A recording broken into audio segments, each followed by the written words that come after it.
En explicación de por qué el signo, veamos si el signo Marito Alonso no se equivocó, cosa que es muy común que le pase, pero veamos, lo que nos pasa es esto.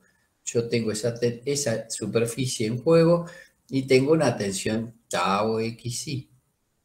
Acá está la tensión tau xi.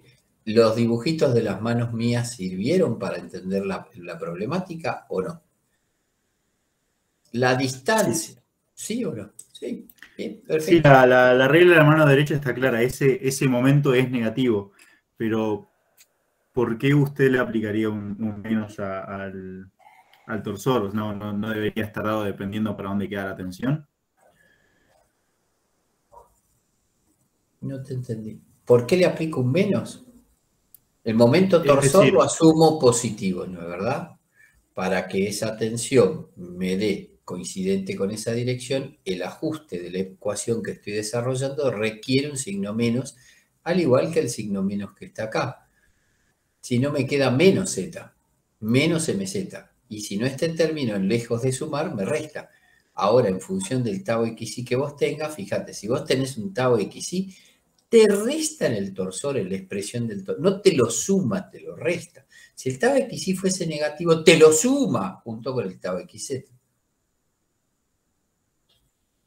Un tau xi como este te está da bien. respecto del eje x un torsor negativo, te resta torsor. Pero si vos tuvieses estos dos valores, ¿por qué lo dibujé acá? Fíjate que me paré en el primer cuadrante con distancias ambas positivas, con tensiones ambas positivas. Todo lo tomé positivo. Y ahora me pongo y me pregunto, bueno, si todo lo tomé positivo, ¿qué signo tiene cuando me pongo a plantear el torsor? Y dice, bueno, tau xi me da negativo. Y tau xz me da positivo.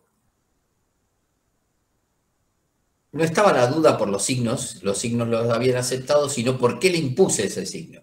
Y le impuse ese signo porque ese signo es el que me manda la cuestión. Es lo mismo que si me paro acá arriba. Si yo me paro acá, dice, tengo un sigma x por un diferencial de A. Si el sigma x es positivo, lo que me da es un momento flexor negativo. Ah, me da un flexor. Sí, le da un flexor negativo. Y eso lo vamos a ver cuando veamos flexión, cuando veamos torsión, cuando veamos... Esto es solo la ecuación de pasaje de un lado al otro, una expresión de tipo exclusivamente matemático. El problema no está en el signo se entendió. No requiere dibujar otra vez la mano del signo, eso se entendió. ¿Sí o no? Pregunto, porque no estoy afirmando, Sí, estoy sí, el preguntando. problema no es la mano derecha. No. El problema no es la mano derecha. Y el signo se entendió por qué. Si vos le pones un tau xy, el torsor que te genera es positivo o negativo. Negativo. Ay, pero la tensión es positiva. Sí, pero me da un torsor negativo. ¿Cómo lo ajusto? Le pongo un signo menos porque me da un torsor negativo. Ahora, el tau xz, si es positivo, me da un torsor positivo. Bueno, ahí está expresado. Sí, se entendió. Después eso va a jugar. Vas a ver, no te tenés que angustiar con esto. Tenés que saber que existen estas ecuaciones de equivalencia. Y si las podés entender de dónde salieron, del por qué, ya está. No te preocupes más. Yo te voy a ir contando cuándo viene la curva. La curva, y te digo, ahora hay curva, acá cuidado, curva 90, no te la podés llevar puesta. Porque es así, porque hay cosas que son cruciales y otras que si bien pueden ser importantes, no lo son tanto. Entonces, eso tengo que obligatoriamente contártelo. Estos dibujitos que estoy trayendo son para mostrar algo que ustedes no han tenido oportunidad de ver porque nunca pudieron ir por el laboratorio. Pero a ver si podemos jugar con eso y traer, en líneas generales prefiero traerlos hasta abajo de todo. Y esos dibujitos traerlos abajo de todo.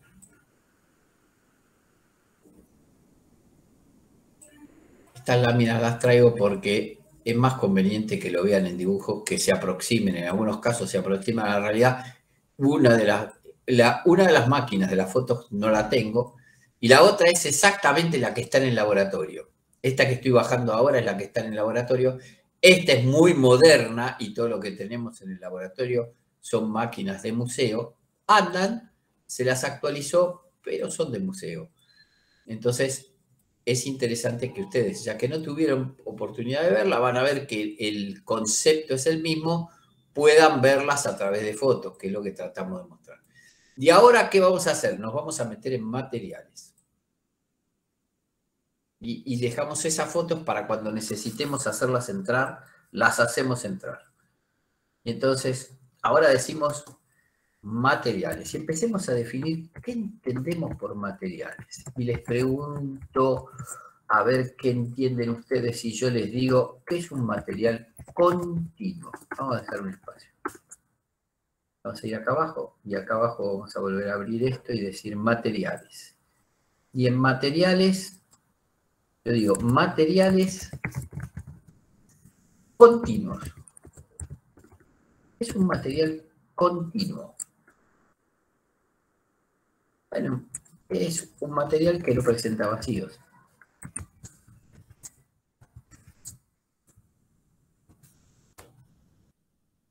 Ya tiene continuidad de pieza. No hay vacíos. Entonces, si no hay vacíos, la pregunta es, si yo tengo un perfil laminar, ¿es un material continuo? Si yo tengo una viga de hormigón, ¿es un material continuo? En la viga de hormigón me cuesta más verlo que todavía que en el perfil metálico. Pero en ambos casos, si yo me pudiese meter adentro de pieza, ingreso adentro de la pieza, si pudiese mirarlas al microscopio, me encontraría que no es cierto que sean materiales continuos. Y en particular en el caso del hormigón, hasta hay vacíos marcados.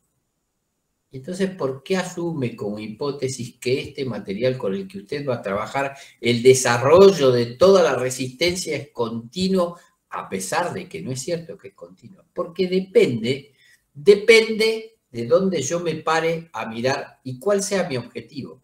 A mí no me interesa ir a lo microscópico, meterme adentro de la pieza, me interesa mirar lo macroscópico, es decir, por fuera de la pieza. Cuando miro la pieza entera, digo, bueno, podría asumir que el comportamiento es continuo. En realidad no lo es, porque ¿qué es un hormigón? Es un cajón de madera, un molde, al cual le ingreso armaduras. Armaduras, que están atadas esas armaduras con unas cosas que se llaman estribos. Y después le vuelco una pasta cementicia, agua, arena y piedra mezclada en tiempo suficiente que para que tenga cierta compacidad, una vez que la volquea dentro del molde, le voy a meter una cosa que se llama un vibrador. Un vibrador no es más que una varilla con un extremo que esa varilla gira con un motor y como tiene una leva, baila dentro de la varilla. Entonces, el extremo, que es un... No saqué una foto torpemente, pero lo voy a traer para la próxima. Ese extremo vibra. Cuando yo lo inserto en el hormigón, hace que las piedras se vayan acomodando y se trate de reducir el vacío. Cuidado, cuidado, no es cuestión de darle al vibrador a tiempo límite. ¿Por qué? Y porque si me paso de rosca con el vibrador, lo que voy a hacer es separar la piedra del resto del mortero. ¿Y qué va a pasar con la piedra? Se va a caer. Y la pasta va a quedar arriba. Y abajo suele haber más cantidad de armadura que arriba en las vigas. Entonces, si se cae, justamente van a quedar mucha cantidad de piedra en coincidencia con las barras de acero. Eso no es conveniente porque todavía lo convierto en un material más disímil en su interior y lo que me conviene es que tenga lograr compacidad sin que pierda la característica de un material suficientemente bien mezclado.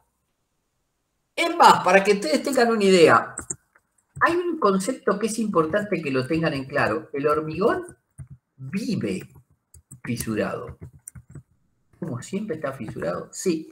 Si ustedes se pudiesen acercar con una lupa suficientemente que permita ver pequeñas fisuraciones, que son las que tiene, si se acercan a la pieza de hormigón van a ver que donde está la compresión seguro que hay fisuración. ¿Por qué seguro que hay fisuración?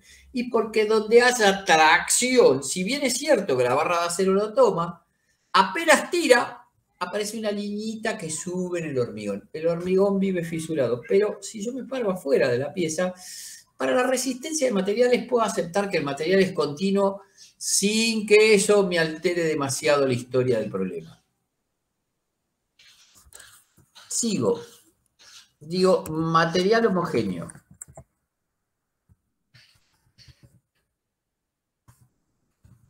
Ahora les pregunto a ustedes si ustedes entienden que cuando hablamos de una pieza de hormigón hablamos de un material homogéneo. Aguárdenme un segundo.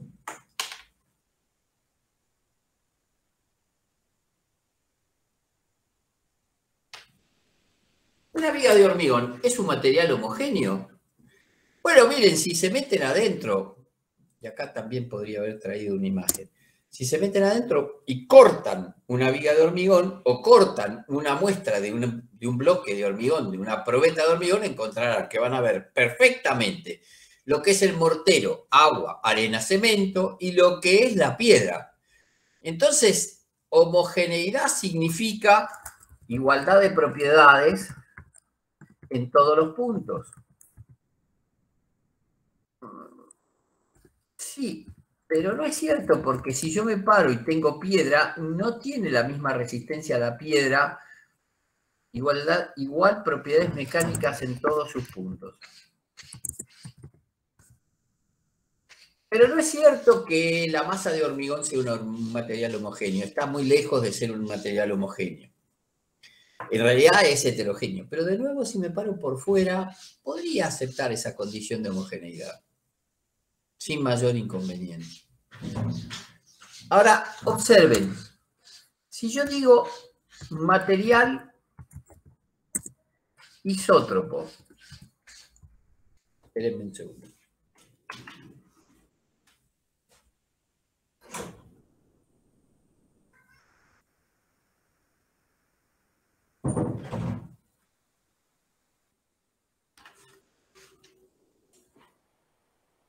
¿Qué es la diferencia entre homogeneidad e isotropía?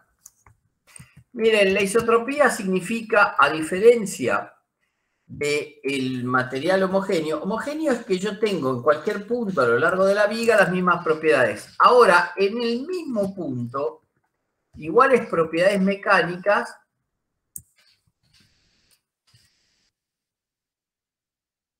en todas las direcciones para el mismo punto. Todos los materiales tienen... ¿Se entendió la diferencia? ¿La expliqué con claridad? En todas las direcciones. El gato me está volviendo loco. Le abro la puerta para que salga. Sale y a los 2 minutos me pide volver a entrar.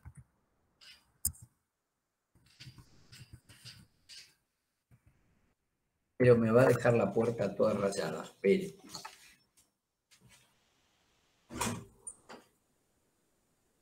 ¿Qué molesta que sos? ¿Vas a pasar o no?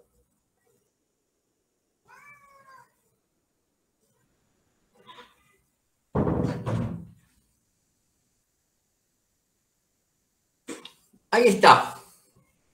¿Se entendió la diferencia entre isotropía y homogeneidad? Homogeneidad es que tiene las mismas propiedades en todos sus puntos a lo largo de la pieza. Isotropía es que en el mismo punto, pero en todas las direcciones, tiene las mismas propiedades. Por ejemplo, la madera es un material ortotrópico. ¿Por qué?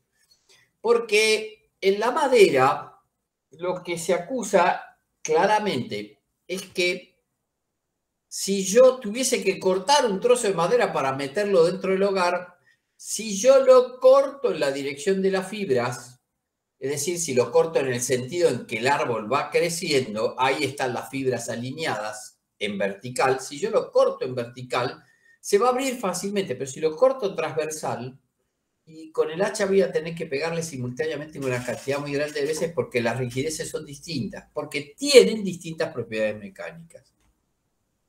Bueno, las piezas ni son continuas, ni son homogéneas, ni son isótropas, sin embargo, nosotros las vamos a tomar como tales.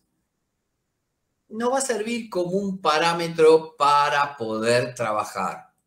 Y ahora, 2 ensayos son los ensayos que nos van a dar alguna idea de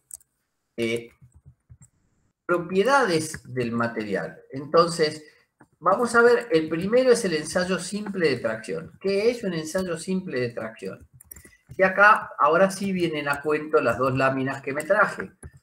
Un ensayo simple de tracción consiste en tomar una barra y ensayarla estirándola. Eso lo hace esta máquina. Esta máquina, lo que tengo que hacer es agrandar la imagen. Esta máquina precisamente tiene dos mordazas, una superior y otra inferior, y lo que hace es, va enrollando este pistón y lo sube el pistón, con lo cual acá hay un cabezal fijo y arriba hay un cabezal móvil. Este motor hace que esto se desplace y entonces empieza a trabajar esa pieza. O sea, esquemáticamente lo podríamos dibujar de esta manera. Dice, si yo dibujo eso esquemático, tengo una barra y esa barra que tengo acá, está puesta con... Esta barra tiene que cumplir ciertos estándares. Es decir, no me sirve cualquier barra para ser analizada. Tiene que cumplir ciertos protocolos. Y acá le vengo y le coloco la mordaza y la otra mordaza en juego para que estas dos mordazas tomen la pieza. Claro, las mordazas tienen el inconveniente que estas mordazas donde yo le voy a aplicar la carga que va a permitir que esto vaya hacia arriba y esto vaya hacia abajo, o en su defecto uno de los dos extremos queda libre, donde aplico la mordaza. Tengo el inconveniente que la mordaza provoca alteraciones, concentración de tensiones por el efecto de morder la barra. Entonces, un poquito más adelante aparecerá un principio que se va a llamar de Saint-Venant que nos va a explicar este concepto. Y va a ser suficientemente claro. ¿Qué voy a hacer? Me voy a alejar de esa situación. Entonces me voy a parar retirado de las mordazas para definir lo que nosotros llamamos la longitud al inicio del problema. Esto se llamará la longitud inicial. ¿Por qué? Porque después voy a ir midiendo con un aparatito que se llama extensómetro, que va a permitir ir registrando cuánto se estira esa barra. Es decir, voy a tratar de graficar por un lado, esquemáticamente, estas fuerzas P por un lado, P, y por el otro lado voy a registrar la variación de la longitud de ese segmento. Y alguien dijo, bueno, haga una cosa, divida P por A y encuentre la tensión normal, porque la fuerza, como es de tracción, está en la dirección del eje de la barra. Las tensiones que se van a inducir, porque ya lo vimos cuando vimos ecuaciones de equivalencia, si la barra está solicitada axilmente, solo tengo esfuerzo normal, todo lo que me aparece son tensiones en la dirección del eje de mi barra, o sea, tensiones sigma X. Bueno, más adelante veremos si es cierto que puedo llegar a esa conclusión dividiendo P por A, pero lo cierto es que si a la variación de longitud se me ocurriese dividirla por la longitud inicial, lo que tengo acá es algo de lo que aprendimos que se llama deformación específica. Y entonces este gráfico más o menos responde de la siguiente manera. Dice, inicia por acá y va creciendo en carga. Y crece en carga hasta un punto por acá, donde dice que acá pierde la ley de proporcionalidad entre las tensiones con las deformaciones. Hasta ahí es una línea perfecta. Después sigue creciendo, esto es para un acero de determinadas características, que es un acero de tipo dulce, es el acero que se usa en construcción, hasta un punto donde acá, ahora vamos a ver una gráfica más pormenorizada, pierde la elasticidad. ¿Qué quiere decir esto de elasticidad? De acá para acá el material es elástico. Dice, mire, ahora lo volvemos a ver desde lo gráfico, pero un material es elástico en tanto y en cuanto. Cuando cargo y descargo, vuelvo por la misma curva. Ahora lo contamos, que es un material elástico. Pero conceptualmente simple. Un resorte lo estiro y si no lo estiro demasiado, adentro del resorte se acumula la energía que yo usé, el esfuerzo que yo hice, el trabajo que hice para deformarlo se acumula como energía. Cuando suelto, el resorte vuelve a posición. Eso se llama material con respuesta elástica. Luego aparece, en este punto, aparece lo que se conoce como el concepto de tensión de fluencia. ¿Qué es la fluencia? Dice, bueno, el material resulta ser que ese material, sin incrementar el valor de la carga aplicada, continúa deformándose. Y finalmente aparece el último periodo que nos lleva hasta la condición de la última tensión que me interesa, que es la tensión de rotura del material.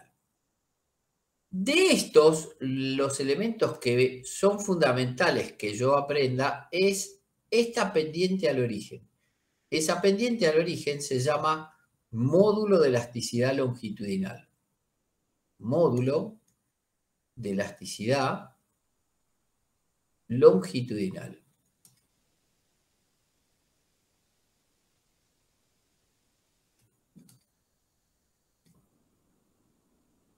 Eso es importante saberlo porque voy a aplicar estos conceptos para poder trabajarlo.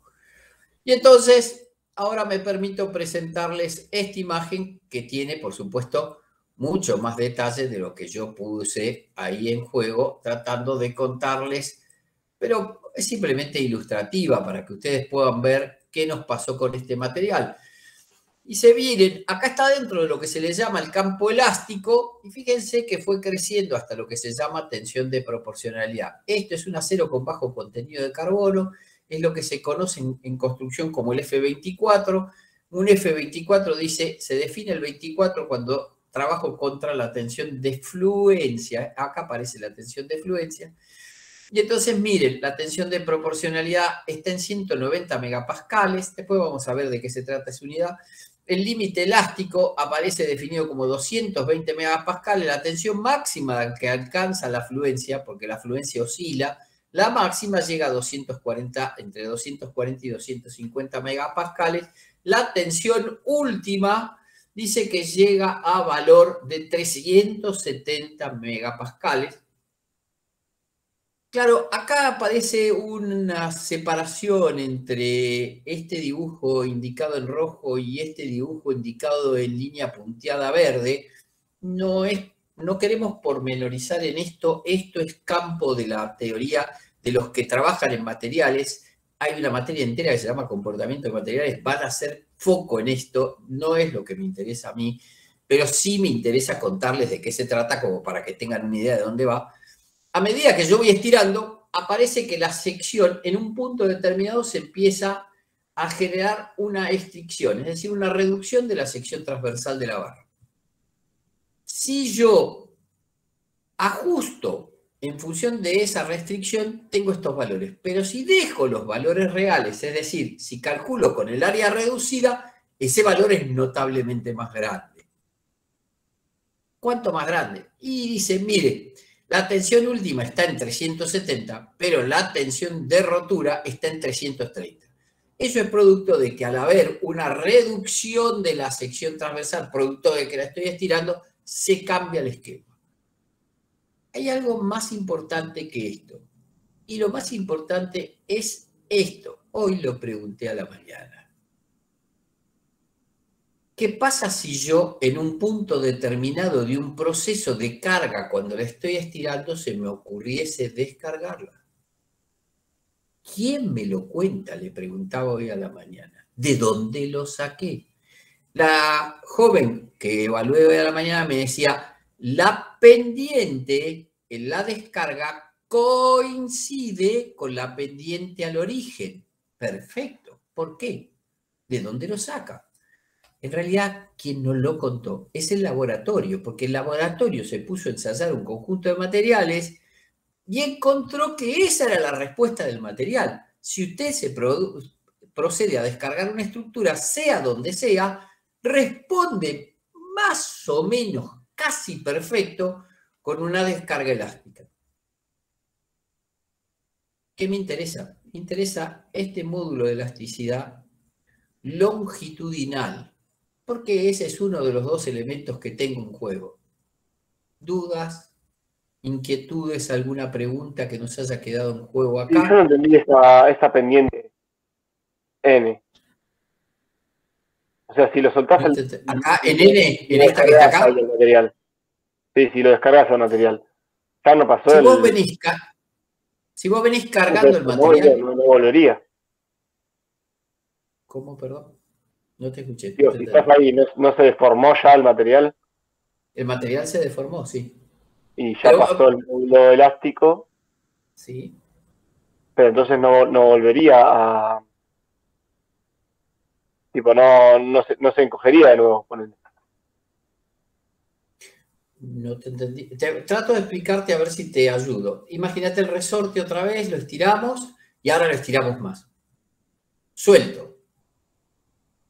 Cuando suelto, yo hice fuerza para deformar. Cuando suelto el resorte, ¿vuelve o no vuelve? No, sí, vuelve. Vuelve, pero no vuelve a la posición original. No queda de una deformación que llamaremos residual. Ahora lo mostramos eso de la deformación residual.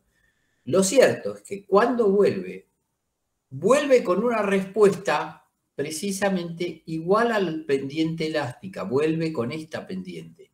Y ese es un detalle, Sí, ahí entendí. ese es un detalle que lo vamos a ver mucho más adelante, al final de todo, casi cuando estemos brindando a fin de año, y vamos a trabajar con esta consideración que nos la contó el laboratorista, porque fue el del laboratorio el que nos dijo, cuando usted suelte el resorte, responde elásticamente, no pasa por la fluencia y baja por la misma curva. No. Baja linealmente siguiendo la misma pendiente al origen. Sigo. El otro ensayo, acá pusimos uno, hay otro ensayo que define la cuestión que es este, lo traigo. Traigo la máquina acá y ahora pongo el texto. ¿Por qué traigo la máquina acá? Porque es piola mirar esto, ahora agrandamos hasta llegar a los 100 y ahí nos paramos y agrandamos la máquina para que se vea lo que queremos contar. Acá está la máquina. Y esto es un ensayo de torsión. Espera que me perdí.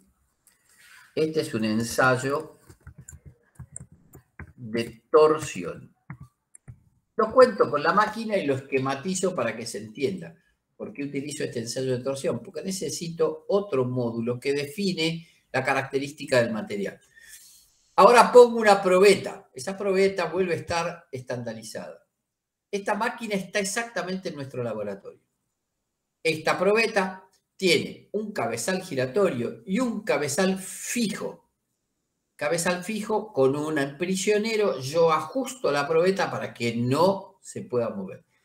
Y este cabezal giratorio, acá adentro hay un gran motor que va haciendo girar ese cabezal.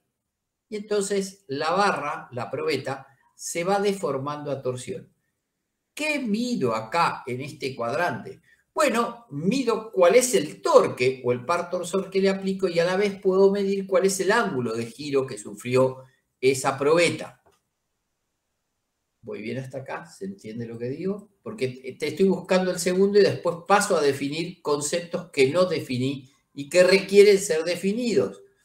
Conceptualmente lo que hace esta máquina, lo podemos mostrar acá en forma esquemática, es, yo dije que tenía un cabezal fijo, ese cabezal fijo me permitía intercalar la probeta, ay, qué feo salió esto, intercalar la probeta por acá, y del otro lado había un cabezal móvil, y para esquematizar ese cabezal móvil lo voy a dibujar como una corona dentada. Esa corona dentada está asociada, es un esquema, mero esquema nada más, a un motor, y ese motor que tiene un piñón de por medio, tiene acá el motorcito, que es un motorazo, ¿no? Un motor que hace girar ese cabezal.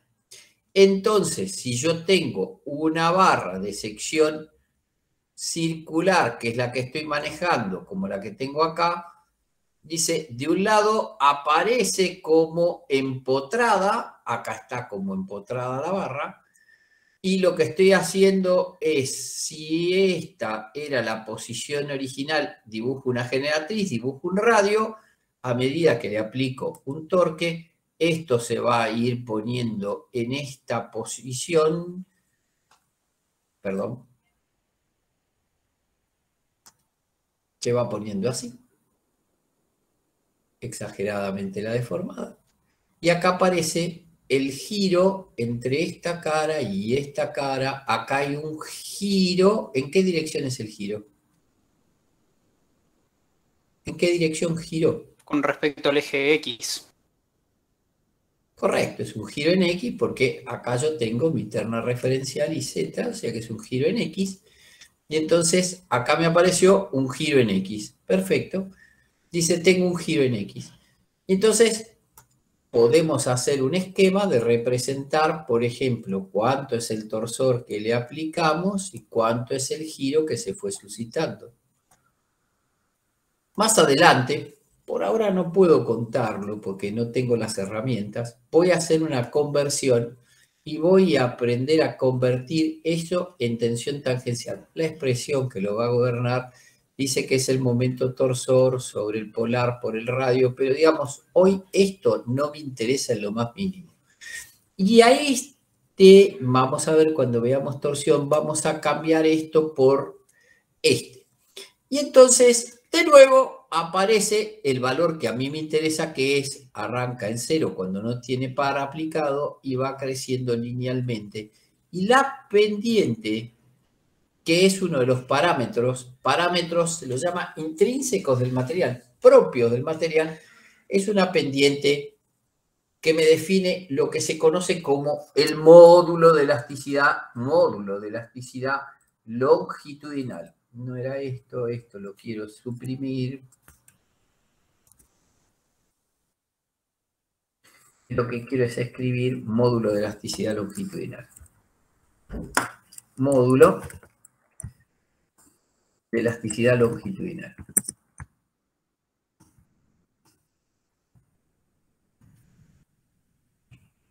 Y este es el transversal. Este es el módulo de elasticidad transversal, el G. Este es el módulo de elasticidad transversal. Dos parámetros que están atados entre sí, están vinculados de donde sale de experimentación, a través de un coeficiente que se conoce como el coeficiente mu. Mu es un coeficiente cuyo origen obedece a un señor llamado Poisson. Este coeficiente de Poisson que vincula el E con el G, dice que también relaciona, y acá sí aparece algo que nos interesa, Poisson, dice que ese mu relaciona las deformaciones específicas transversales con las longitudinales y dice que hay un signo menos de por medio y esta expresión sí nos interesa. Porque, ¿se acuerdan que cuando estiramos el cubito con una tensión normal, estiramos el cubito, dijimos que producto de estirar ese cubito se encogía y se encogía? Poisson se lo puso a estudiar y encontró el factor con el cual, conocidas las deformaciones longitudinales, puedo inducir o establecer las transversales. ¿Cuánto se encoge? Lo cierto es que si se estira en la longitudinal, se encoge en las otras dos direcciones o viceversa. Si se acorta, se ensancha en las dos direcciones transversales.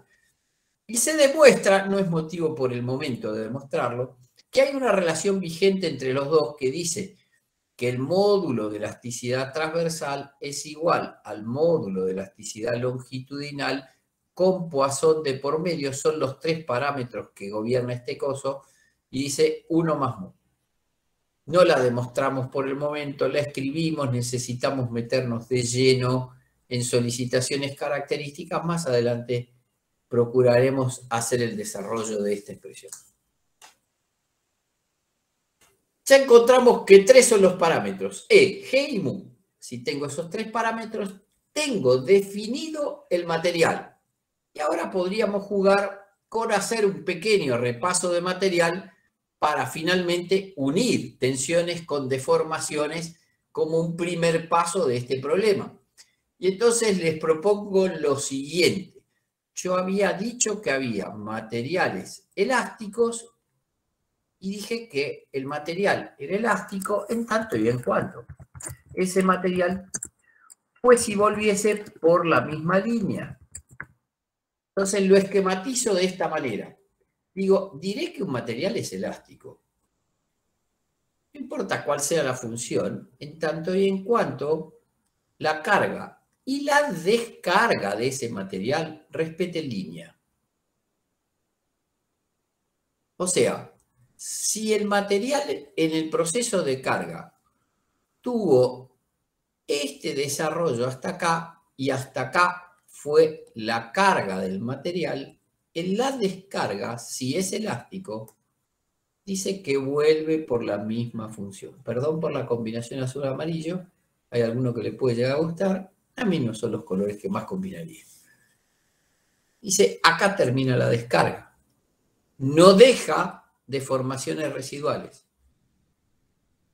Un resorte es un material con período elástico, pero también tiene un período plástico, porque si me paso de rosca al estirar el resorte, entro en lo que se conoce como un material plástico. ¿Y qué es un material plástico?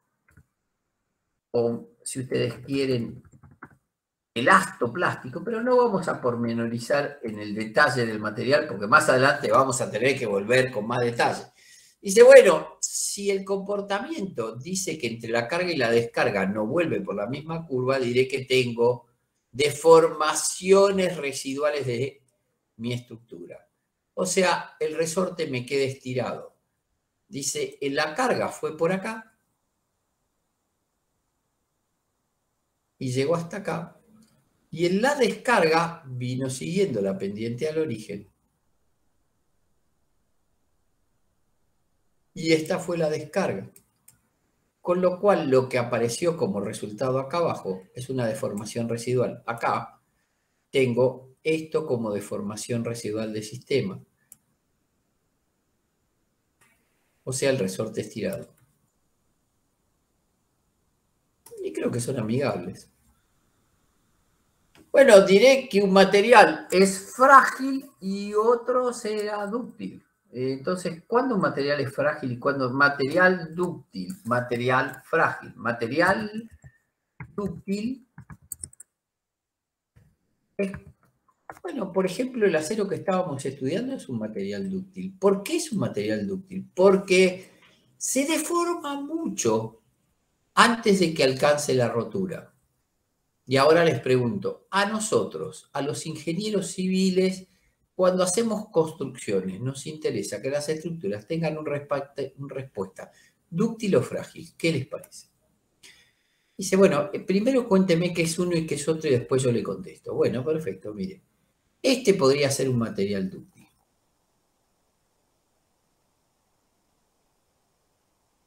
Acá aparece la rotura.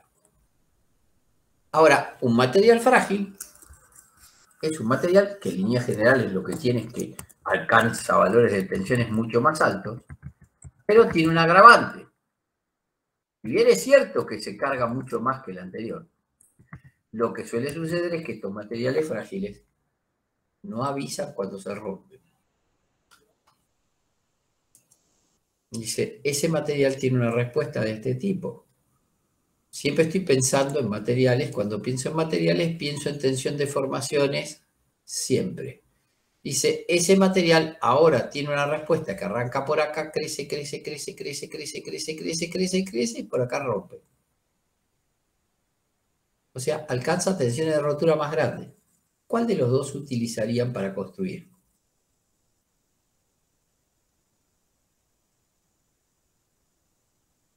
No sé, depende de qué quieras construir. Si yo quiero construir elementos estructurales para hacer, por ejemplo, una vivienda, un edificio, Es dúctil, algo más dúctil. Útil, sí. Claro, tienen que usar el dúctil. ¿Por qué? Porque avisa.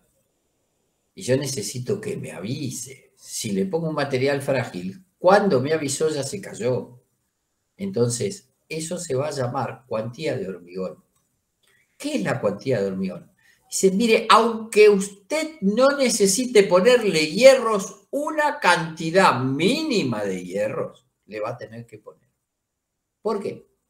Porque usted necesita no que sea un material frágil como es el hormigón, sino que le interesa convertir al hormigón en un material lo más dúctil que pueda para que le avise.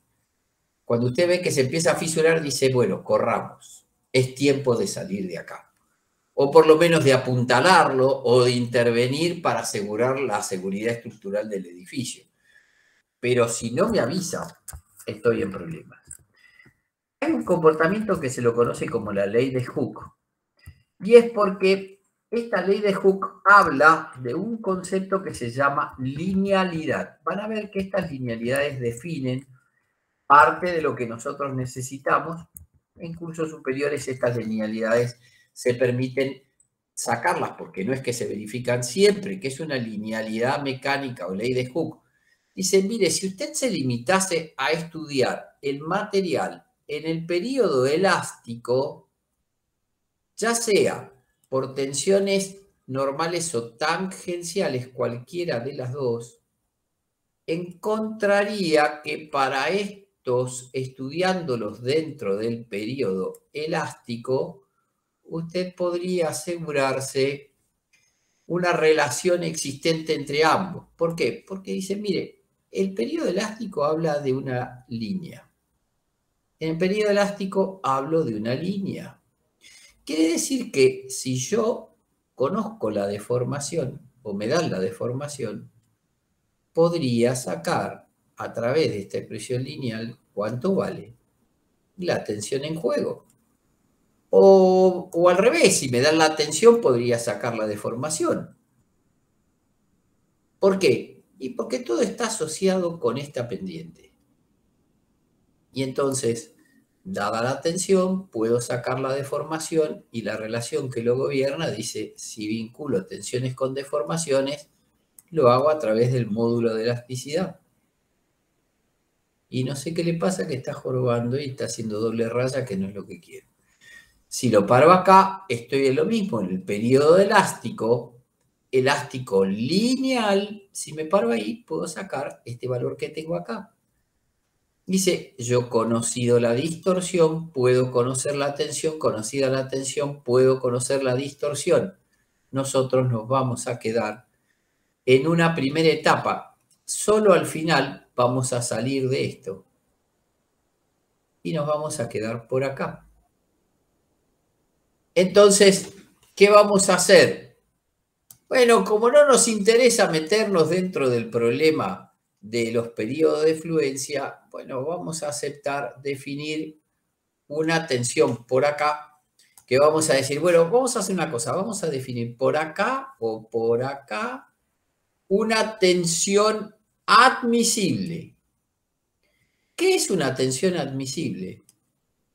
Bueno, la tensión admisible la podríamos definir, dependiendo de la característica del material, como la tensión de fluencia, a la cual no nos interesa llegar, dividido un coeficiente de seguridad. ¿Qué hace?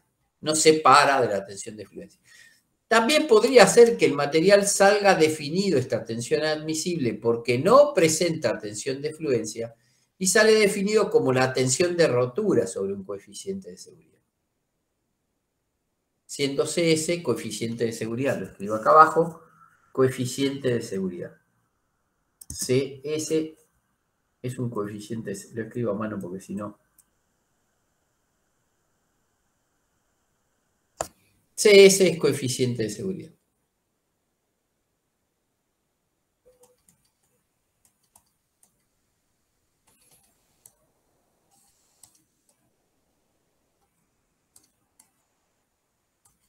Y acá me pasaría también lo mismo, defino una tensión tau admisible en función de esos parámetros.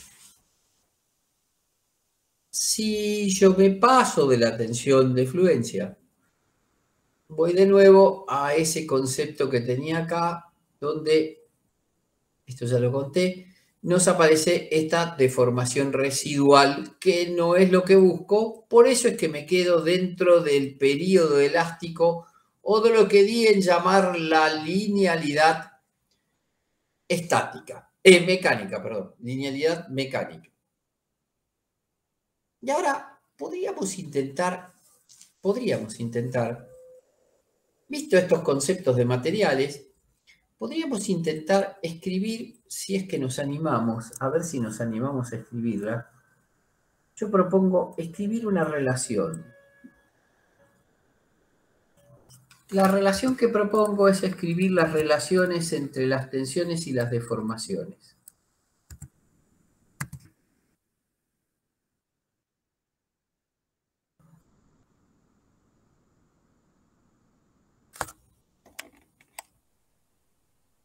Vamos a abrir una hoja nueva, porque cuando se pone muy pesada la hoja no quiere escribir.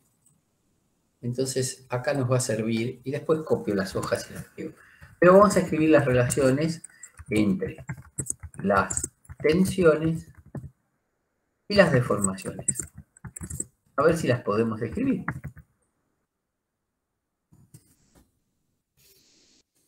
¿Quedó alguna duda de la hoja anterior? La vuelvo si hace falta, no hay ningún problema, la podemos volver a subir, ¿eh? No sé si... Sí, a mí me quedó en la parte de la torsión. No te entendí. Perdón. Vuelvo otra vez acá, está la hoja anterior. Ves que está tan pesada que le cuesta un montón subirla. No, no es esta. Es esta.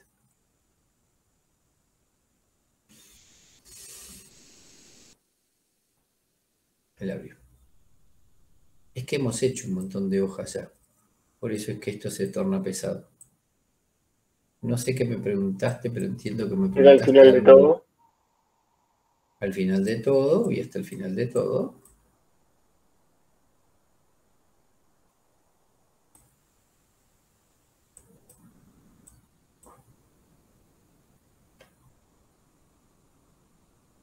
Y acá. Ahí va, en la tensión admisible es igual a la tensión R. ¿Esa tensión R qué es? La tensión de rotura o de fluencia. Mira, rotura por acá, fluencia por acá. La hemos escrito, por eso es que, bueno, no me tomé el trabajo de escribirla, pero es tensión de fluencia, tensión de rotura. Fluencia y rotura, acá lo tenés escrito, lo tenés por acá más contado. Yo tomo los puntos que me interesan, no todos, porque si no uno se vuelve loco. La clase dice, pare de...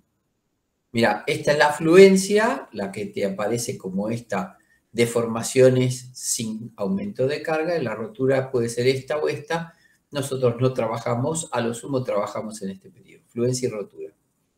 Vuelvo, quiero contar cuánto valen las relaciones entre las tensiones y deformaciones como una forma de ir aproximándome a mi objetivo del día de hoy. Mi objetivo del día de hoy es terminar de ver toda la introducción. Por cierto, es una introducción densa, pero ninguna de las clases va a ser liviana. Lamento decirles que no hay clases livianas, porque todas están cargadas de contenido y contenido, pero bueno, lo importante sería que intente hacerlas amigables. No sé si lo logro, pero lo vamos a intentar. Miren, yo tengo un cubo, y ahora vuelvo otra vez a ver si puedo vincular lo que le pasa al cubo con lo que le pasa a la deformación cuando yo cargo este cubo. Tengo este cubo.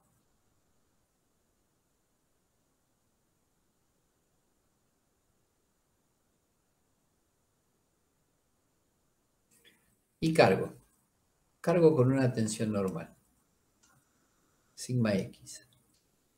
Y entonces el cubo, permítame que lo dibuje solo para adelante, dice que transversalmente se encoge, pero se estira para adelante. Y ya vimos que lo que se estira para adelante es la deformación que este cubo sufre producto de la carga actuante. Recuerden que si yo dibujo esta tensión, ya vimos que acá atrás hay otra. Si no, no hay equilibrio de pieza. Y ahí aparece que esta deformación es un diferencial de U. Perdón. Este es un diferencial de U que si queremos lo podemos escribir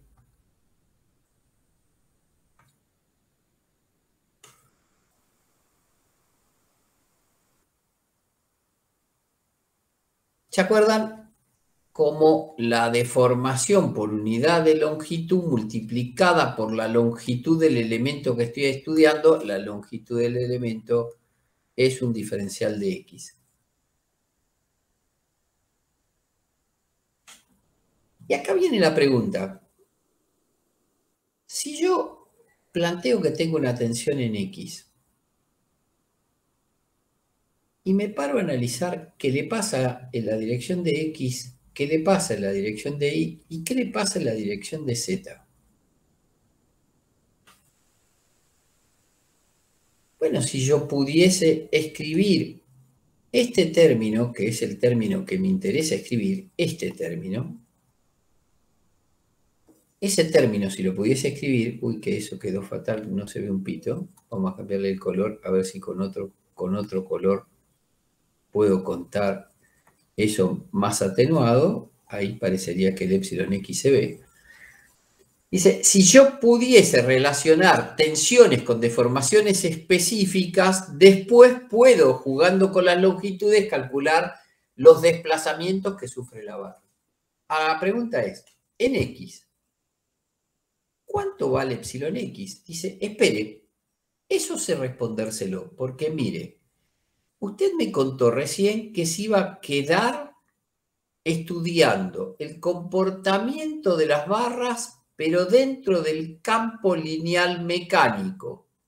O sea, me dijo que no se iba a meter con el resto de los comportamientos, solo se iba a quedar cuando al comienzo este es el periodo elástico. Quiero contarles, para que ustedes tengan una idea, que esto que les estoy contando del régimen elástico se desarrolló hasta que yo terminé la facultad, año 1980. Recién ahí se empezó a profundizar en el periodo plástico. Cuando yo terminé, todo se calculaba en el régimen elástico. Cuando yo arranqué, y les hago un poco de historia para que tengan idea de dónde estábamos parados, claro, cuando yo arranqué, lo que había era una regla de cálculo.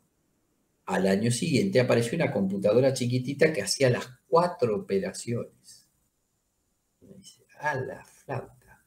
Solo las 4. No sacaba raíces cuadradas, no sacaba seno, no tenía trigonometría. Después apareció otra que hacía ahora sí las funciones trigonométricas y ya sacaba raíz cuadrada. Es esa que vale 2,50 pesos hoy en cualquier lado. Bueno, no sé si 2,50 pesos, pero que suele ser barata. Pero recién después apareció la computadora de mano, que fue una máquina de calcular, que fue, supuestamente, que hayan llegado a la Luna, la que usaron cuando se fueron a la Luna. Así que toda esa evolución hace que la evolución fue notablemente acentuada y por eso es que todo se gobernaba en el periodo elástico. La mayoría de los libros hablan del periodo elástico y en un capítulo al final cuentan algo vinculado al plástico, pero toda la resistencia se basa en la linealidad mecánica, es decir, relación lineal, eso se dice así, relación lineal entre tensiones y deformaciones. Se escribe así. Acá. Entonces eso es fácil de escribir, dice, entonces en X se deforma sigma X dividido el material que esté en juego. Perfecto. ¿Y qué le pasa en Y?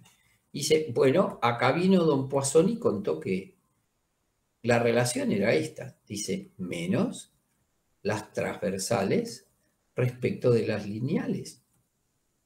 Y si la lineal es epsilon X, dice, entonces esto es fácil de escribir. Dice, acá aparece menos mu por la deformación específica longitudinal. Ahí está.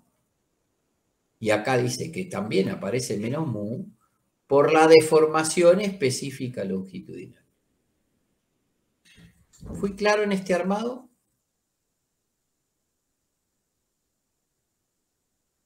¿Se entendió o no? ¿Qué pasó en X, en Y, en Z en base a los parámetros que pude construir?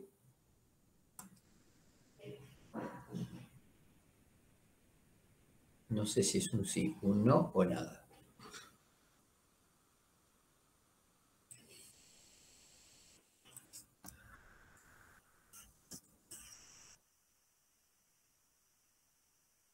¿Es importante? Sí, porque van a ver qué pasa ahora, miren. Ese lo dejo ahí. Y ahora lo copio otra vez y lo traigo acá abajo. Me pastó, voy para atrás. Y Sí, lo profe. traigo acá. ¿Se entendió? Perfecto, bien. Ahora, este mismo lo juego y se me ocurre preguntarme, ¿y si yo pongo sigma i? Si en vez del cubo tirarlo en la dirección de x, hubiese puesto una tensión positiva, pero en la otra dirección, en y. ¿Cuál se alarga? Este. ¿Cuánto? Esto. ¿Cuánto se encoge transversalmente? Bueno, Poisson y el valor que usted está aplicando.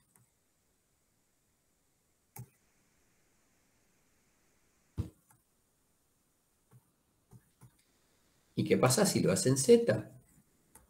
Dice, bueno, se alarga acá. Pero necesariamente lo que se alarga, Poisson dice que hay una porción de lo que se alarga en los otros sentidos transversales se encoge. Hay una porción que se encoge. Entonces alguien dijo, bueno, pero entonces la deformación en una dirección es producto de lo que se deforma en las tres direcciones. Es decir, habiendo la posibilidad de que existan tensiones en tres direcciones, el resultado es esta suma. Y entonces se escribió una expresión que dice, en realidad la deformación específica en X obedece a sigma X sobre E, pero después aparece que de haber tensión en Y, es sigma I sobre E, afectado por muy con signo negativo, sigma Z sobre E afectado por muy con signo negativo. Y lo mismo me pasaría con epsilon I y lo mismo me pasaría con epsilon Z.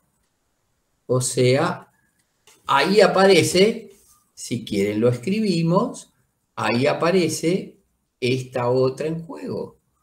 Esta es la otra que me gobierna. Dice, en epsilon I me aparece lineal en coincidencia con I, pero negativo en sigma X sobre E. Esto es suma y esto es resta. Sigma Z sobre E. Y finalmente, si juego con este último resultado, acá me aparece que esto es sigma Z sobre E menos mu sigma X sobre E menos mu sigma I sobre E. A esto se lo conoce como la ley generalizada de Hooke. ¿Importa el nombre? 3 pitos. Si no se acuerda del nombre, nadie le va a decir nada. Quiere decir que las deformaciones dependen de las 3 direcciones. Lo escribo por las dudas para que ante alguien que diga, ¿qué es esto? En general no se pregunta por nombres, a veces se les pregunta para orientarlos, pero digamos, no es lo que nos interesa que retengan nombres.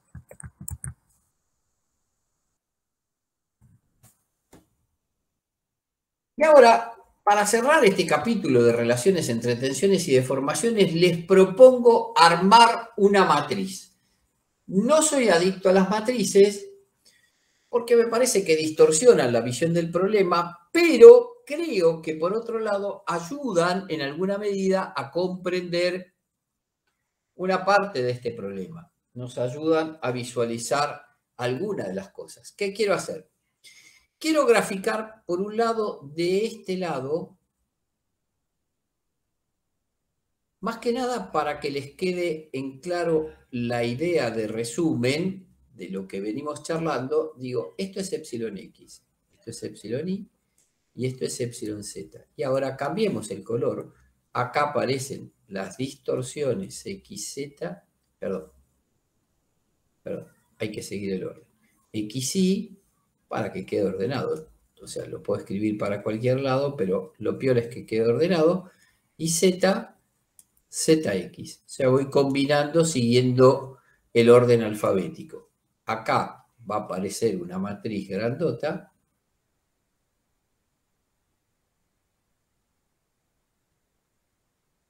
y acá van a aparecer las tensiones. Es decir, si aplico, qué tensión aplico en función de la tensión que yo aplique, ¿qué me provoca? Y píntenlo con 2 colores, porque tiene sentido que sea a 2 colores, no importa cuál usen, pero sí que sean 2, porque van a ver cuál es la conclusión de este problema, y en esa conclusión aparece algo sinceramente relevante. Miren, las primeras relaciones están escritas y deducidas acá. Ahí están, son esas que están ahí. Y si se fijan, las podríamos copiar acá dentro de esta. Dice, bueno, acá aparecería 1 sobre E. Acá aparece menos mu sobre E. Acá aparece menos mu sobre E. Dice, sé que la diagonal tiene el 1 sobre E y el resto de los términos tiene el menos mu sobre E menos mu sobre E.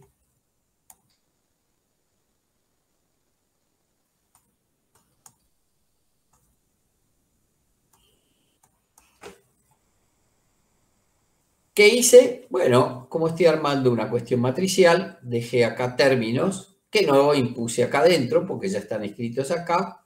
Y ahora la pregunta es, si yo planteo tensiones normales, ¿en algún momento estas tensiones normales traen aparejadas cambios angulares?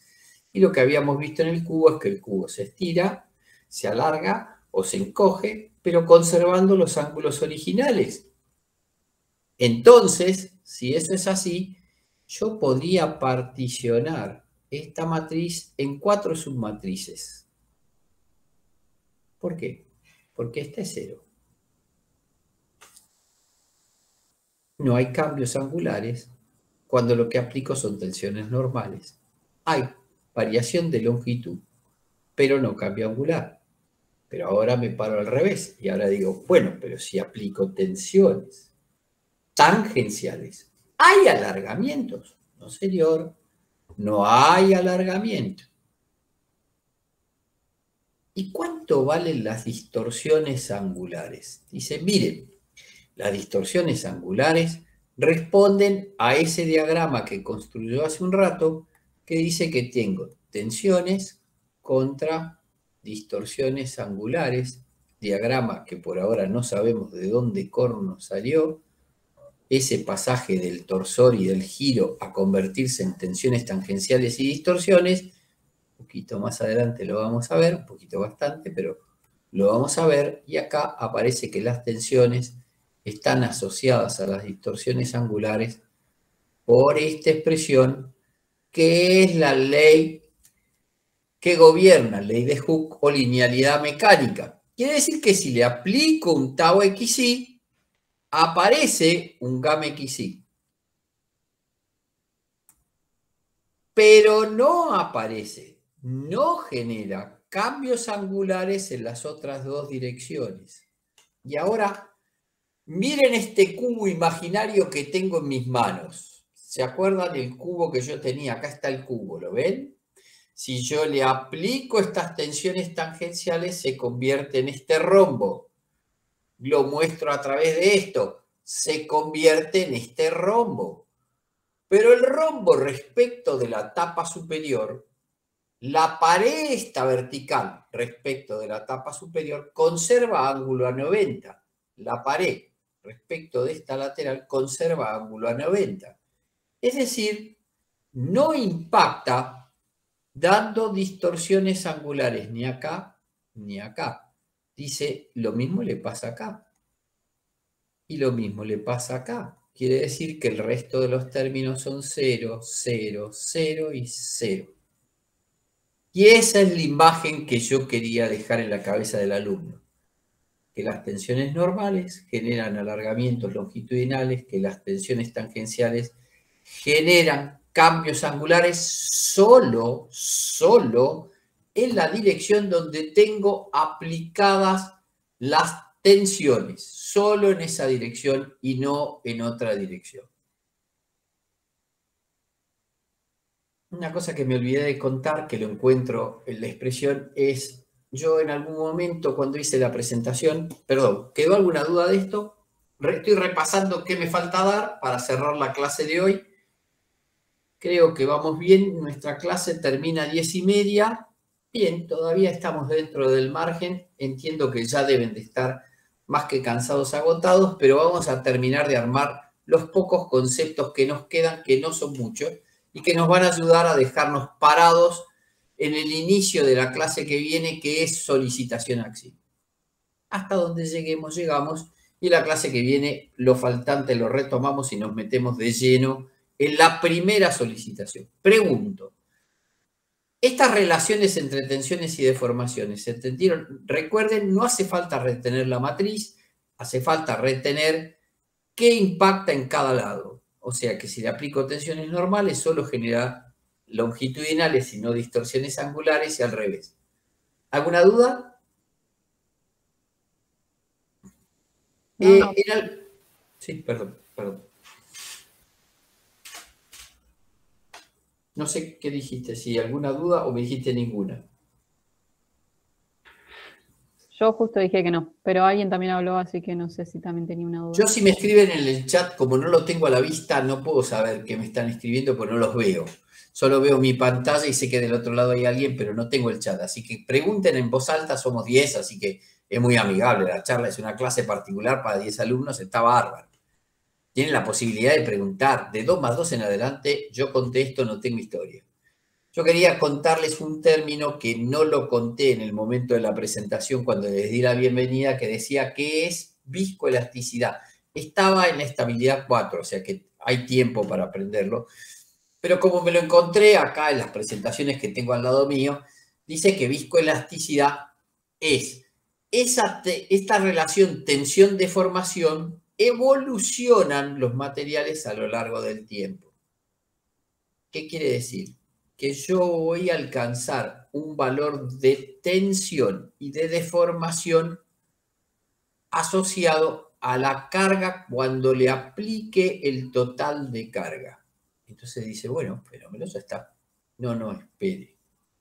Usted lo carga la estructura, pero con el tiempo, con el paso del tiempo, hay una suerte de relajación del material. Es la única vez en que el tiempo aparece. Y esa relajación del material hace que haya deformaciones o desplazamientos adicionales no contemplados en la deformación instantánea. La instantánea es la que se da una vez terminada de cargar una estructura, ahí se da. Pasan años y eso continúa deformándose. En gran magnitud, no. Pero muy pequeña, pero hay deformaciones asociadas. ¿Por qué tiene importancia? Y porque si yo tengo que armar un puente, por ejemplo, un puente hecho por dovelas, es decir, por piezas separadas y entre medio, voy a cargar sosteniendo parte de ese puente con un cable atensorado. A medida que yo le voy cargando piezas, si voy tardando en la construcción X cantidad de tiempo, ese cable va cediendo frente a la presencia de cargas, a pesar de que la deformación instantánea ya se manifestó, todavía continúa desarrollándose en el tiempo. No puedo contar mucho más, es un tema detallado para que tengan una idea. Hay una materia que estudia eso en profundidad. Entonces, no es motivo del día de hoy. Pero lo cierto es que sí se puede aceptar de que hay una deformación al terminar la carga y después continúa habiendo una deformación, por supuesto, no de la misma magnitud, más chica, que se llama fluencia lenta o creep. Cualquiera de esos dos nombres van a ver que les aparece. Y entonces, habiendo visto todo esto, creo que estamos en condiciones de pasar, habiendo visto estas relaciones entre tensiones y deformaciones, ver el final del capítulo de hoy. El final del capítulo de hoy habla de la teoría general de barras. Y ahí vamos a ver un conjunto de conceptos que nos deja derecho viejo sobre la solicitación AXIL, que es la que vamos a abordar la clase que viene. ¿Es largo? No, creo que terminamos antes de las 10:30. Si ustedes me permiten transitar hasta ahí, pero cuando estén agotados, dicen, basta, por favor. Y yo paro, porque lo que me interesa es que ustedes me acompañen y si pudiese lograr que lo disfruten más. Teoría de barras. ¿Por qué hablo de la teoría de barras? Y porque, en principio, yo lo que tengo es una cosa de este tipo. Yo todo lo que vine aprendiendo a hacer, que es conveniente que lo contemos por lo menos una vez, es que, imagínense que yo tengo esta sección transversal.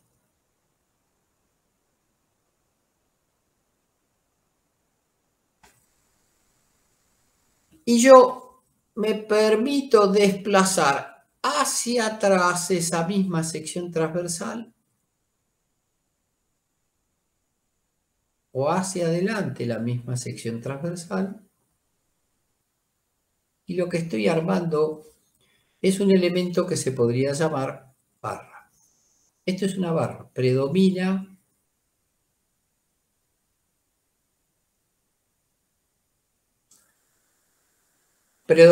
una dimensión frente a las otras dos. Bueno, acá ponemos nuestra terna referencial y acá aparece ese elemento que dimos en llamar barra. El eje de mi barra coincide con los baricentros de las secciones sucesivas.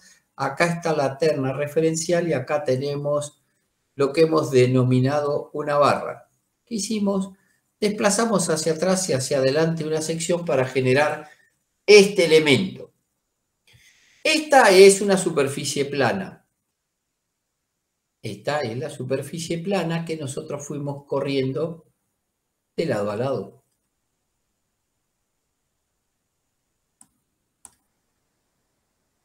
Ahora, si yo tomo de este elemento una porción,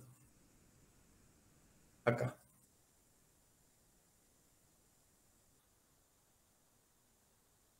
me salió tan definidamente chiquita.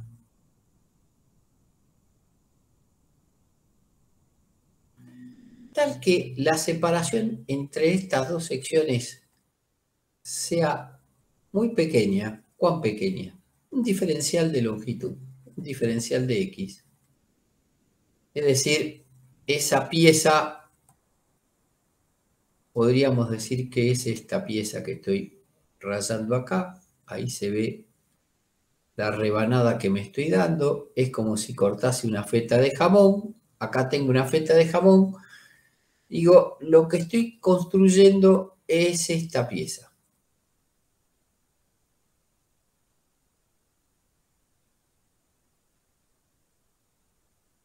Tal que esa barra quedó definida por acá con esta longitud llamada diferencial de X.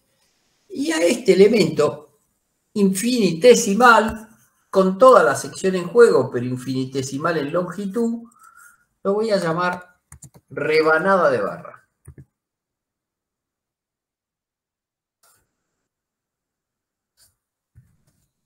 Creo que es un concepto amigable, fácil de entender, no tiene mayor dificultad. Esto es lo que yo pinté como verde para que se vea que el contorno este es lo que yo transité por acá. Acá está mi rebanada de barra.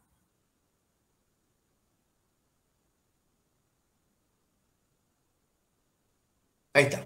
Esa es la rebanada. Ahora miren, si en vez de eso yo agarro un punto, que lo exagero para que se vea, y ese punto lo corro para adelante y para atrás, a esto lo vamos a llamar fibra. Eso es una fibra. Algunos nombres para que se sepa. Muy bien, ¿se entendió? Rebanada y fibra. La barra es una barra de eje recto. Podemos estudiar la barra de eje curvo. Sí, señor. No tiene mayor inconveniente. Eso es parte de lo que estudiamos. Ya sabemos que estamos con un material continuo. Y ahora viene ese señor que en algún momento, cuando hicimos el ensayo simple de tracción, yo les conté y le dije que había una persona que se puso a estudiar, más que nada a advertir, Un concepto que vale la pena que refresquemos y veamos. Hay un principio de Saint-Bernard. ¿Alguna duda con las dos definiciones? Lo único que definimos fue que es una rebanada elemental. Si quieren le ponemos a esto rebanada elemental. Porque lo es. Para que sepan, porque después le dicen rebanada elemental, nunca me la contaron. Sí se la contamos. ¿Qué es una fibra? Se la contamos. ¿Qué es una barra? También. Y no tengo más nada que contar de una barra porque no hay nada más para contar. ¿Qué dijo este señor Saint-Bernard? Dijo, lo escribo para ver si ustedes están de acuerdo conmigo. Dice, el estado de tensión.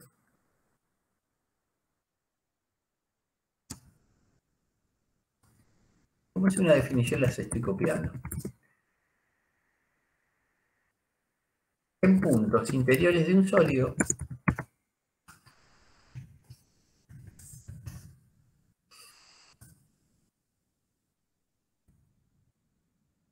alejados de los puntos de aplicación de carga,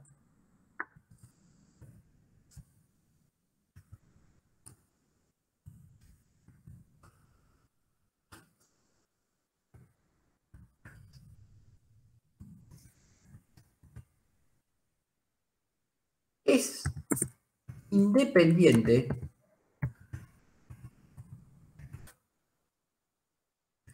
de la forma de aplicación de las mismas.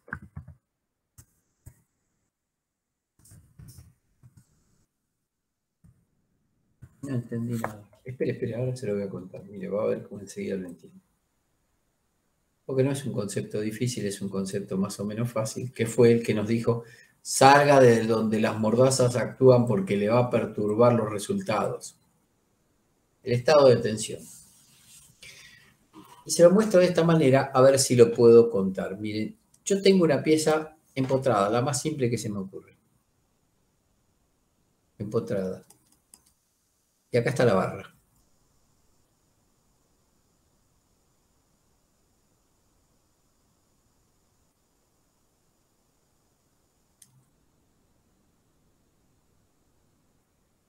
No quiso y salió un dibujo horrible. No quiero esto. Quiero una sección rectangular.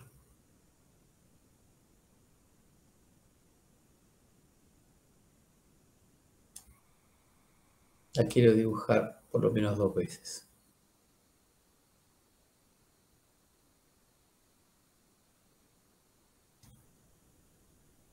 Dice, si usted le empotra por acá y le empotra por acá,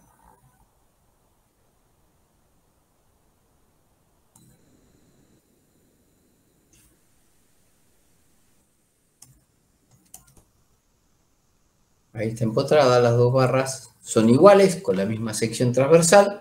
En la primera le aplico una carga P. Y en la segunda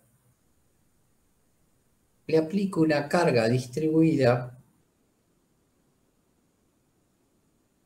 tal que esa carga distribuida por, si este ancho lo llamo B de la barra, ese Q por B valga lo que vale P. O sea, es la misma carga, pero en vez de ser una carga puntual, es una carga distribuida.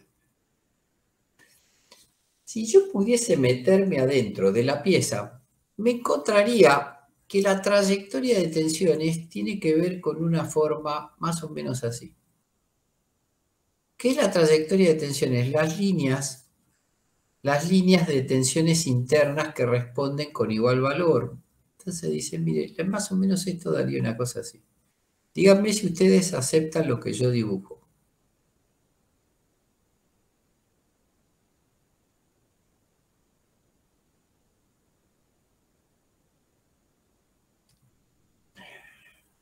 Esperen.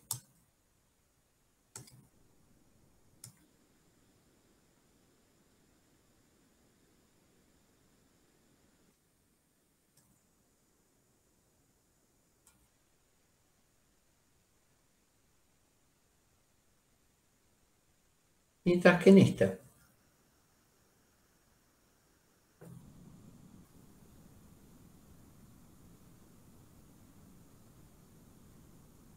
Las líneas serían coincidentes en todas las direcciones. ¿Qué dijo Saint Bernard? Dijo, mire, si usted se para en un punto, dice, el estado de tensión en los puntos interiores de un solo eje, alejado de los puntos de aplicación de la carga, si se aleja y analiza el punto este y analiza el mismo punto acá, encontrarán que la forma en que usted le aplicó la carga no altera el resultado de la tensión en el punto M. Pero, dice, si usted se para en el entorno y Saint Bernard encontró, supongamos que la sección sea una sección rectangular. La sección transversal de la pieza es una sección rectangular de ancho B, el B es ese ancho, y altura D, ¿no? O sea, para que se entienda, lo que hice fue cortar por acá y abatir hacia allá para que se pueda ver. Si usted se aleja la mayor dimensión de la sección transversal, evita ese problema. Entonces, dice, corte por acá y sepárese una distancia B que la forma en que usted le aplicó la carga no lo va a perturbar. Entonces dice, todo lo que esté suficientemente alejado del punto donde usted aplica la carga, no se va a ver perturbada por la carga que usted aplicó. Para que tengan una idea.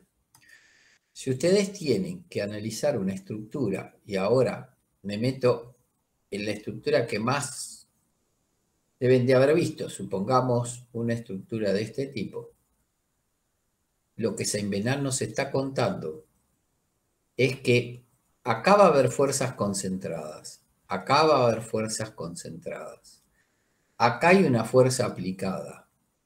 Dice, mire, ¿dónde va a haber estas perturbaciones dadas por mí? Acá. Acá. ¿Por qué acá? Porque esto es lo más alejado que puede haber de una barra. Es lo que se conoce como un nudo. Acá. Porque acá tiene una carga puntual aplicada. Acá. Y acá. ¿Vamos a hacer caso nosotros a Saint Bernard? Vamos a saber que existe, pero no lo vamos a considerar o contemplar en nuestros desarrollos. No podemos. No nos da los tiempos para desarrollarlo. Esto es Saint Bernard. ¿Se entendió? Yo por mi parte entendí. Bien, maravilloso. Yo para que si alguien me contesta, como para darme pie para seguir, por las dudas, porque como me embalo, yo tengo un objetivo que es más o menos cerrar en una hora lógica, si no esto ya es una tortura de por sí. Como dicen ustedes, no doy más de estar frente a la computadora. Pero esperen, se está por abrir la facultad. Ya se está pensando en volver. Así que probablemente algún examen parcial, alguna clase, yo propongo ir a dictar clases a la facultad, este mismo método, pero dictado desde un aula. Si ustedes quieren venir, vienen, y si no, la ven desde San Isidro, desde su casa, donde estén, y no hay problema.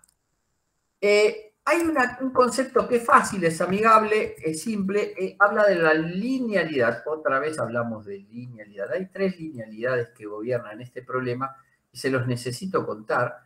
Después voy a hacer una síntesis de linealidades, a ver si lo podemos contar, pero ahí. ¿Qué es la linealidad cinemática? Y dice, mire, la linealidad cinemática la podemos expresar de esta manera. Es muy pequeños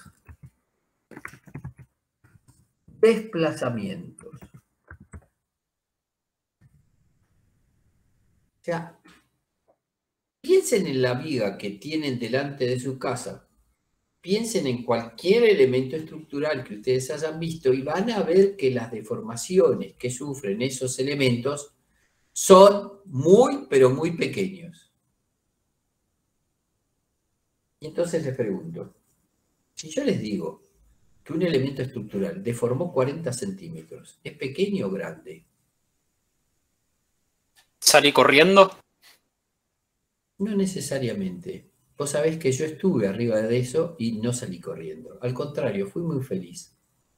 Puede ser que si Depende de estás cuán hablando, grande sea la estructura. Estoy hablando de... por ejemplo, no sé si estás hablando de a lo mejor un puente muy largo, si en cierta sección se deforma 40 centímetros, ahí es verdad que no. Bien, yo me iba a Florianópolis, un lugar que me apasiona, me estaba arriba del coche, el puente deforma 40 centímetros, pero tiene 325 metros de longitud entre estribos de puente, que son los estribos, las pilas de los dos puentes, no estribos, pilas. Entre las dos pilas hay un tablero en el medio, ese tablero entre pila y pila tiene 325 metros, pero deforma en el centro 40 centímetros. O sea, una magnitud que uno la puede apreciar a simple vista. No, no la puedo apreciar, es tan largo que no se logra apreciar. Entonces, esta linealidad cinemática que habla de muy pequeños desplazamientos asociados a la longitud del elemento estructural que estoy analizando. No me puedo perder de vista eso, porque no es lo mismo 40 centímetros en una pieza de 325 metros que 40 centímetros en una pieza de 3 metros. Esa sí da para correr. Otro concepto, una tercera linealidad que aparece. Creo que esta se entendió, no da para más. Nuestras linealidades son simples. Esta no es tan simple, es un poquito más engorrosa, pero tampoco nada que lo podamos decir, no la voy a entender nunca. La linealidad estática. Y la linealidad estática tiene un concepto más o menos amigable. ¿Qué dice la linealidad estática? Dice, si yo cumplo linealidad estática, analizo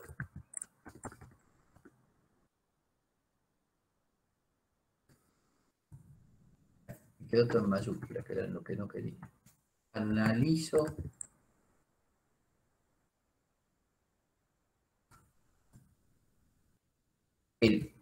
o bueno, si no quieren analizo, considero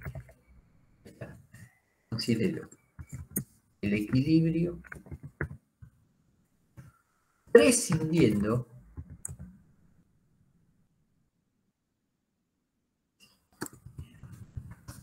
de las deformaciones. Ahora explico. Es bastante simple. Sí, imagínese que usted tiene un tablón de madera.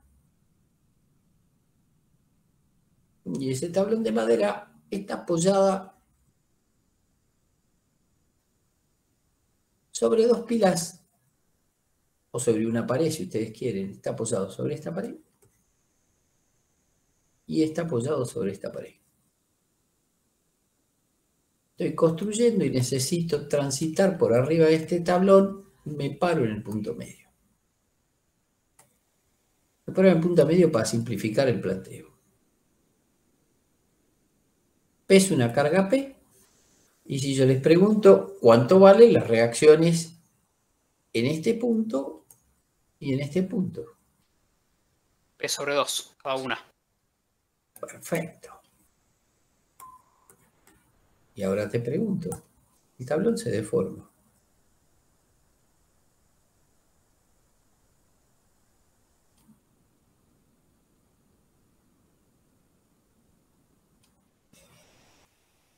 ¿Sigue siendo válido que te da P sobre 2 y P sobre 2? Sí, debería. Bien. Entonces, acá podemos decir que existe la linealidad estática. Es decir, vos alcanzás las condiciones de equilibrio prescindiendo de que la estructura se deforme. No las tomás en consideración. Y ahora te cambio el esquema. Dice, yo tengo este esquema. Esta es una torre de iluminación.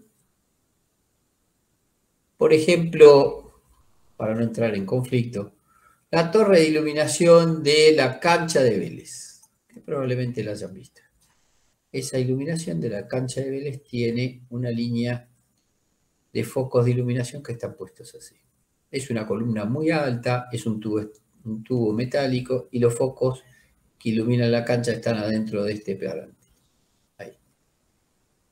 Quiere decir que si lo paso a esquemas estructurales, yo lo que tendría es un elemento vertical definido por eje de columna, sobre el cual aparece una carga axil con una suerte de separación respecto del eje de columna. Se suele llamar excentricidad a esa separación, se la llama E. Y esta altura suele ser considerable, en este caso lo es considerable. Y entonces yo cuando vengo a plantear el equilibrio acá abajo digo, esto es P. Pero producto de esa excentricidad de carga aparece un P por E. Y alguien dice, sí, pero esta estructura tiende a deformar. Producto de esa carga, esa estructura se corre. Y si se corre en orden de las deformaciones, es decir, si esta separación tiene una flecha, flecha es el corrimiento entre este punto y este punto, eso es flecha. Tiene una flecha, una separación, no importa el nombre, tiene una flecha. Si yo quiero asegurar el equilibrio, tendré que modificar esta ecuación, porque voy a tener que tomar en consideración esto. Entonces, está claro que estos elementos estructurales no cumplen con la linealidad estática. Bueno, la mayoría de nuestros elementos estructurales se responden a esto, pero hay elementos estructurales que resultan ser los más importantes en una estructura, llamadas columnas, que son barras que están comprimidas, que en función de la carga que recibe la columna a compresión, de la sección transversal de la pieza y también de la altura de la pieza, a eso se lo conoce como esbeltez. La relación de la sección transversal con respecto a la altura recibe el nombre de esbeltez. No es precisamente la sección transversal, sino alguna de las propiedades mecánicas, la inercia de pieza. Pero lo cierto es que es fácil ver de qué se trata una esbeltez. Cuando la columna es muy paradita, muy finita, casi un escarbadiente, es una columna que yo llamo esbelta. Entonces, esa no puedo tomarla sin tomar en cuenta ese efecto adicional. A estas estructuras, a estas se las conoce como, digo, estructuras que responden o que trabajan con teoría de primer orden. ¿Por qué de primer orden? Porque no me meto con las deformaciones al hablar del equilibrio. Mientras que estas tienen necesariamente para asegurar equilibrio la teoría de segundo orden. No creo que sea difícil de entender. Ahí aparece el efecto de las barras comprimidas, que lo tendremos que estudiar más adelante. Esa es la linealidad estática. Pero bueno, entonces nosotros aprendimos, y ya vamos cerrando la clase de hoy, aprendimos que había un conjunto de conceptos que lo podemos escribir. Nosotros, bueno, dijimos que íbamos a trabajar, no era del todo cierto, pero dijimos que para los fines nuestros el material era continuo. También dijimos que era homogéneo, era mentira, pero lo aceptábamos, dependíamos de dónde nos parábamos, algo así como los 40 centímetros, que era isótropo, que se cumplía la linealidad mecánica, ¿se acuerdan? Ley de Hooke, relación lineal entre tensiones y deformaciones, que se cumplía la linealidad cinemática, que se cumplía la linealidad estática.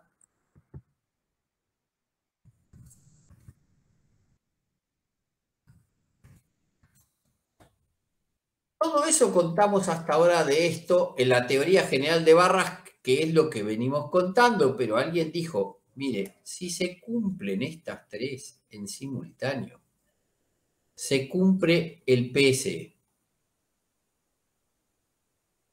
Y les pregunto, ¿qué puede ser el PSE? el principio de superposición de efectos? Maravilloso. Dice que se cumple el principio de superposición de efectos.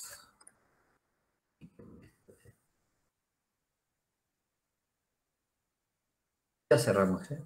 Ya estamos en el final de la clase de hoy. Les pido disculpas por el esfuerzo que han tenido que hacer. Para la primera clase es muy fuerte, pero creo que más o menos fue aceptable los desarrollos realizados. Este es el principio de superposición. Yo me hago la pregunta si les gustó y si no les gustó, y les digo que sí que les gustó, y ya me voy satisfecho a casa. Conceptualmente, ¿qué quiere decir ese principio de superposición de efectos? Es muy fácil de contar. El principio de superposición de efectos, una viga simplemente apoyada, dice que yo tengo un estado de cargas 20 kN acá, 10 kN acá, esto es en kilonewton, esto es en kilonewton, y esto está 2 metros, 1 metro, 1 metro, y dice que esto es cierto. Si se cumplen esas tres, se cumple esta condición. Esto es igual o equivalente a esto. Esto es superposición de efectos.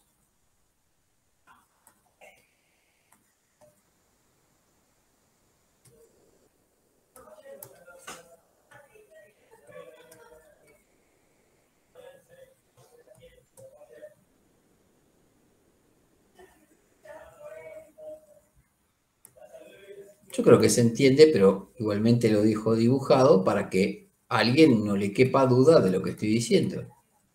Si sumo los efectos del primer caso, ya sea en esfuerzos, en deformaciones, en lo que sea, yo puedo sumar este con este en el orden que se me dé la gana, porque sumándolos tengo que arribar al resultado del primero.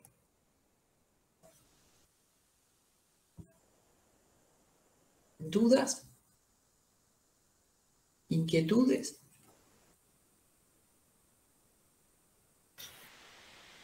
No, por mi parte creo que se entendió todo muy bien. Bueno, entonces lo que siempre hago como cierre es dejar de compartir para poder despedirnos, porque es muy lindo despedirnos, dejar de grabar.